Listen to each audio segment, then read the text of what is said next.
अस्सलाम वालेकुम रहमतुल्लाहि व बरकातुहू। ये महीना जो है रमज़ान से पहला, ये शाबान का महीना है। मैं कुछ चीज़ें इसके बारे में बताना चाहता हूँ आपको, जिससे कि आप आने वाले रमज़ान जो मौसम बहार है, नेकियों का, जो अल्लाह का महीना है, उसकी तैयारी आप कर लें, जिससे कि उसमें आपके ज़्यादा से ज़्यादा नूरानियत, रूहानियत और नेकी इकट्ठी कर सकें, लूट सकें। अल्लाह का मौसम बहार है, वो ऐसी रिमझिम रिमझिम रहमतें बरसती हैं, जैसे पानी बरसता है, बारिश आपने देखी होगी। पूरे रमज़ान अल्लाह की ऐसी रहमतें बरसती हैं जैसे बारिश की बूंदें बरसती हैं। शाबान के बारे में हुज़ूर अकरम सल्लल्लाहु अलैहि वसल्लम की बहुत मशहूर हदीस पाक है कि शाबान मेरा महीना है, तो इसकी फजीलत और बढ़ जाती है। हमें नबी से कितनी मोहब्बत है, तो नबी की एक एक चीज़, एक एक अदा, एक एक मुस्कुराहट, एक एक चाल, एक एक उनकी जो भी सुन्नतें हैं, उनसे हमें मोहब्बत हो जाती है। तो जिन लोगों को ये हदीस आज मालूम हुई, वो इस महीने से ही मोहब्बत करें, क्योंकि जब नबी का महीना है तो हमारे लिए फ़र्ज़ हो गया कि हम इसकी मोहब्बत करें, इस महीने की वैल्यू समझें, इसकी अहमियत समझें। अब जो है आने वाला जो महीना है वो रमज़ान का है। रमज़ान के इस्तकबाल का ये महीना है। जैसे मेहमान का इस्तकबाल करते हैं बढ़ चढ़ के, शौक़ और ज़ौक़ से सफाई करते हैं घर की, बर्तनों की, कोई बड़ा मेहमान आने वाला हो तो उसी तरह से उस इस्तकबाल की तैयारियाँ की जाती हैं। तो ये बहुत बड़ा महीना है, अल्लाह रब्बुल इज़्ज़त का महीना है और हमारे लिए निजात का महीना है, क्योंकि वो बहुत रहा, आपने हदीस सुनी होगी कि जो रमज़ान को पाए और इतनी इबादत ना करे कि अल्लाह उस पर जन्नत वाजिब कर दे, उसकी हलाकत हो। जिब्राइल अलैहिस्सलाम ने बद्दुआ दी थी और हुज़ूर सल्लल्लाहु अलैहि वसल्लम ने मिंबर शरीफ पे चढ़ते हुए आमीन कहा था। तो इसलिए ये ऐसा महीना आ रहा कि ये शॉर्टकट है, इसमें बहुत सारी चीज़ें आपको ऐसी मिलने वाली हैं जो किसी और महीने में नहीं मिलती। दूसरी बात यह है कि ये आपके अप्रैल और मई में आ रहा महीना, बड़ी शिद्दत की गर्मी होती है, तो लोग थोड़े से घबराए भी होते हैं। लेकिन अगर आप पिछला रमज़ान याद करें कि जो मई में और जून में आया था और अल्लाह ने उसे ही पूरा करा दिया, रोज़े रखवा दिए, तो आपके लिए आसान हो जाएगा कि इसमें अल्हम्दुलिल्लाह पहले से कम गर्मी होगी पिछले साल के मुकाबले। तो ये आपको थोड़ी तसल्ली देगी बात। और दूसरे, एक साल में एक ही महीना है। मेडिकल साइंस भी ये कहती है कि आपके जिस्म के लिए, जैसे हर चीज़ की एक ज़कात होती है, जिस्म की ज़कात रोज़ा है। मेडिकल साइंस से भी आपकी तवानाई के लिए, आपके जिस्म की सेहत के लिए, तंदुरुस्ती के लिए ये महीना बहुत कारगर है। तो बहुत ज़ौक़ और शौक़ से इसके इस्तकबाल के लिए तैयार रहें, ज़हनी तौर पे भी और अमली तौर पे भी। ज़हनी तौर पे इस तरह से कि जज्बात के साथ, एहसासात के साथ, ये मेरे अल्लाह का महीना आने वाला है, अपने आप को प्रिपेयर करें ज़हनी तौर पे। और अमली ये कि आपके जो रमज़ान के काम हैं, कोई सफ़र हो, कोई और आपकी ख़रीदारी हो, कोई बच्चों की तैयारी हो, कोई और आपको तोहफे तहफ़ ख़रीदने हो, उनका अभी सेटिंग कर लें शाबान में, जिससे कि रमज़ान में आपका कम से कम टाइम बाज़ार में लगे, ख़रीदारी में लगे। दूसरी बात यह है कि रोज़ों के बारे में अभी से आप इल्म हासिल कर लें, क्योंकि जो जो चीज़ हमारे ऊपर फ़र्ज़ है उसका इल्म सीखना हमारे ऊपर फ़र्ज़ है। अब रमज़ान के जो महीना आ रहा है, इसमें 30 रोज़े हमने रखने हैं, इनका ये हमारे ऊपर फ़र्ज़ है। 5 जो फ़राइज़ हैं, कलमे के बाद 4, उनमें दूसरा अहम तरीन रुकन है इस्लाम का। पहले नंबर पर नमाज, दूसरे नंबर पर रोज़ा। तो ये आपके ऊपर फ़र्ज़ है, तो इसका इल्म सीखना भी फ़र्ज़ है कि किन किन चीज़ों से रोज़ा टूटता है, किन किन चीज़ों से रोज़ा मकरूह होता है, किन किन चीज़ों से रोज़ा बातिल होता है। ये आपको अभी इल्म सीख लेना चाहिए, जिससे कि आपके जो रोज़े हैं वो बहुत खूबसूरती से, आसानी के साथ आपके 30 रोज़े गुजर जाएँ। दूसरी बात यह है कि आपको कोई ख़रीदारी करनी हो, अपने बच्चों के लिए कोई तैयारी करनी हो, अपनी औरतों के लिए कुछ, तो उन्हें अभी शाबान में उनकी पूरी ख़रीदारी ईद की, तोहफ़ों की, कपड़ों की, बर्तनों की, जो जो चीज़ें आपके रमज़ान में आप ख़रीदने निकलते हो, इस बार प्लानिंग करके 20 दिन, अभी 22 दिन बाकी हैं, ये प्लानिंग करके आप अभी रमज़ान से पहले शाबान में ये सारा काम अपना निपटाना, जिससे कि रमज़ान में आपका ज़्यादा टाइम जो है वो इबादत में लगे और अल्लाह से जोड़ में लगे। इस बार ताल्लुक़ बढ़ाना है। असल में रमज़ान जो है वो खैर ख्वाही का महीना है, हमदर्दी का महीना है। आपने जो ज़कात का हिसाब अपना जुड़ा हुआ है, बहुत सारे लोग इस चक्कर में रहते हैं कि सिर्फ रमज़ान में ज़कात देंगे। आप हमदर्दी और खैर ख्वाही में लोगों की ज़कात उनके घरों में इसी महीने पहुँचा दें, जिससे कि वो अपने रमज़ान की तैयारी कर लें। बहुत सारे बूढ़े या बहुत सारे मजदूर, ज़ईफ़, गरीब लोग ऐसे हैं जो इस वजह से रोज़े नहीं रखते कि उन्हें मजदूरी पे जाना पड़ता है। आपने अगर एक हैंडसम रकम उनके हवाले कर दी या अनाज की किट इस तरह की हवाले कर दी 30 रोज़ों के हिसाब से, बड़ी बड़ी किट बना के, कि उनके लिए आसानी हो जाए कि उन्हें मजदूरी पे जाना ना पड़े, तो आप यकीन करें वो इस्तेमाल तो रमज़ान में होगा, आपको अजर रमज़ान का ही मिलेगा 70 गुना। लेकिन आप मदद अब कर दें, आप लालच में ना पड़ेंगे मुझे 70 गुना लेना है। आप यकीन करो 70 से ज़्यादा 700 गुनों से भी ज़्यादा आपको अजर मिलेगा, क्योंकि तमाम अमाल का दारोमदार नियत पे है। आपकी नियत ये हो कि मैं जो है इस वजह से लोगों के तक ज़कात पहुँचा रहा हूँ, इससे इनके रोज़े आसान हो जाए। तो ये भी आपके लिए ज़रूरी है कि आप अपनी ज़कात का हिसाब अभी लगा के और अपनी ज़कात बांटनी शुरू कर दें। थोड़ी बहुत ही कुछ बचेगी उस टाइम देख लेना, लेकिन अभी लोगों के जो रिक्शा वाले हैं बेचारे, ठेले वाले, मजदूर, उनके घर पूरे कर दें।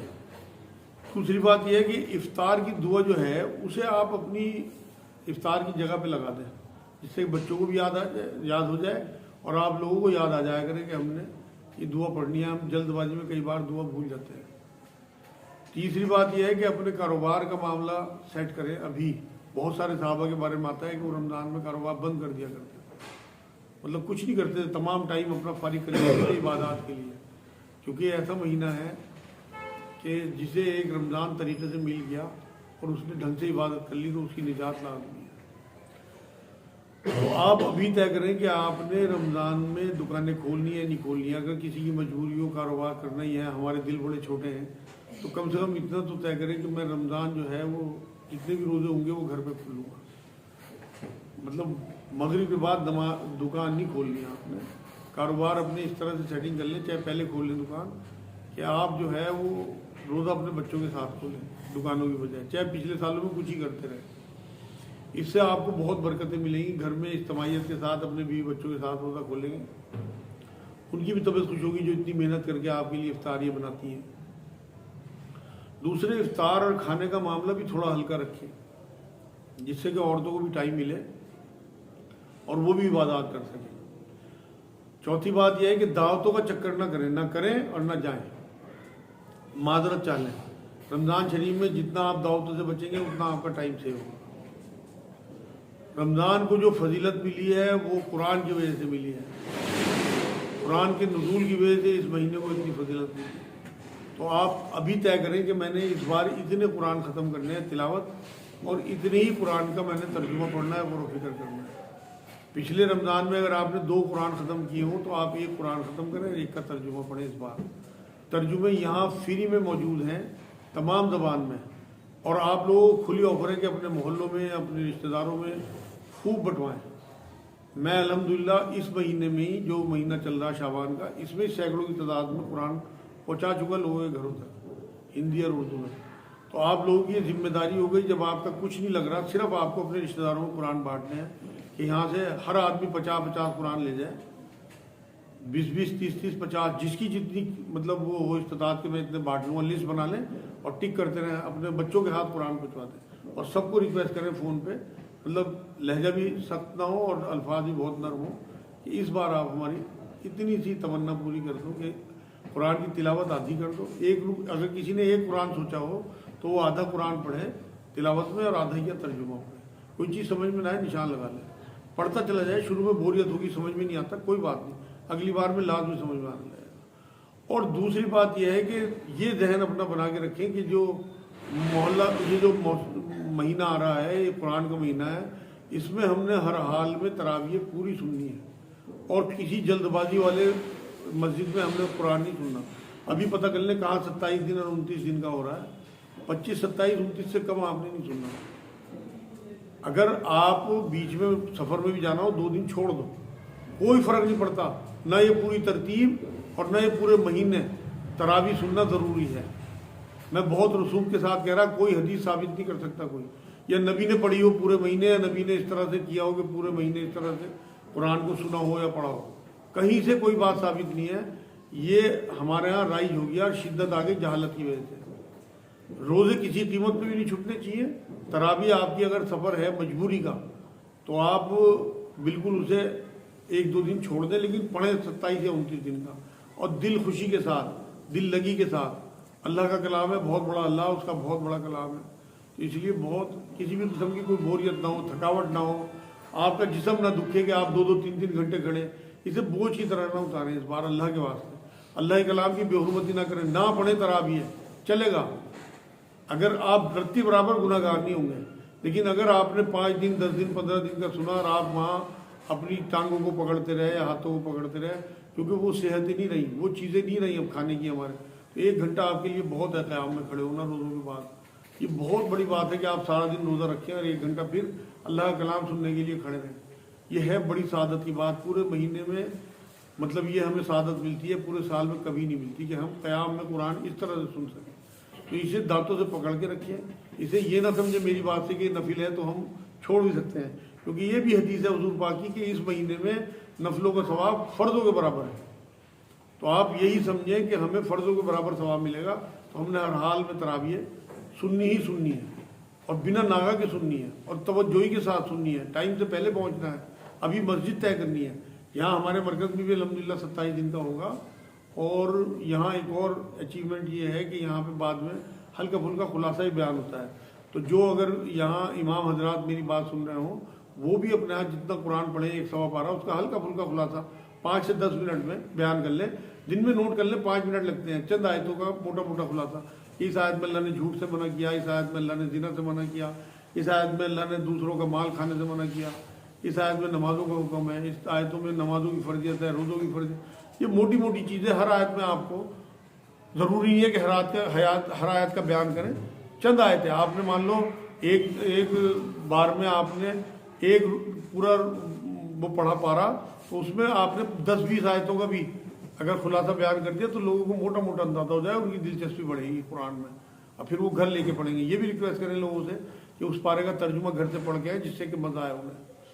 तो ये जो चीज़ें हैं, इसमें शाबान के महीने में हुज़ूर सल्लल्लाहु अलैहि वसल्लम रोज़े भी बहुत रखते थे।